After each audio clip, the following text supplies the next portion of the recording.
पिछले भाग में देवी लक्ष्मी का अवतार हुआ, जिससे सृष्टि में सौंदर्य, शांति और संतुलन का संचार हुआ। लेकिन समुद्र मंथन अभी बाकी था। अब समुद्र देने वाला था एक और वरदान, या शायद एक और परीक्षा। क्या अगली बार अमृत निकलेगा, या फिर ऐसा कुछ जो देवताओं और असुरों दोनों की नजरें मोड़ देगा?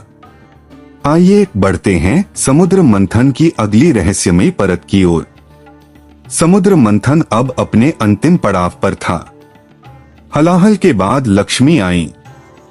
सौंदर्य के बाद अब था अमरत्व का समय। मंदराचल घूम रहा था। वासुकी नाग फुफकार रहा था। देव और दैत्य दोनों थक चुके थे, पर आशा जीवित थी।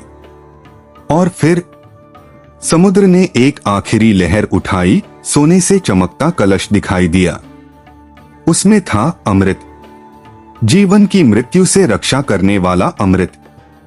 देवता प्रसन्न हो उठे, पर असुरों की आंखों में एक नई ज्वाला थी, लोभ की ज्वाला।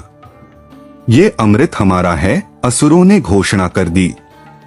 वे बलपूर्वक अमृत कलश को छीनने लगे।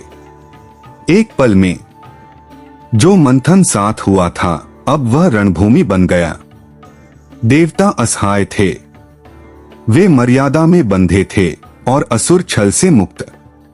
अमृत उनके हाथों में था, और यदि वे पी लेते तो अनंत काल तक अधर्म अजय हो जाता। तब सृष्टि ने फिर भगवान विष्णु की ओर देखा, और विष्णु ने इस बार लिया एक मोहक रूप। ऐसा रूप जो देखे तो शत्रु भी मोहित हो जाए। मोहिनी रूप, सुंदरता, सौम्यता और चतुराई से परिपूर्ण। मोहिनी प्रकट हुई और असुरों के मन से बुद्धि लोप हो गई।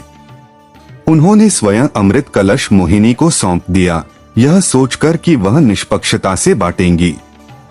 लेकिन क्या ऐसा हुआ? क्या असुर अमर हो पाए, या यह था केवल एक दिव्य माया का आरंभ? क्या अब सृष्टि में होगा छल से धर्म की रक्षा का युग? देखिए अगले भाग में समुद्र मंथन की अमर कथा का अगला अध्याय।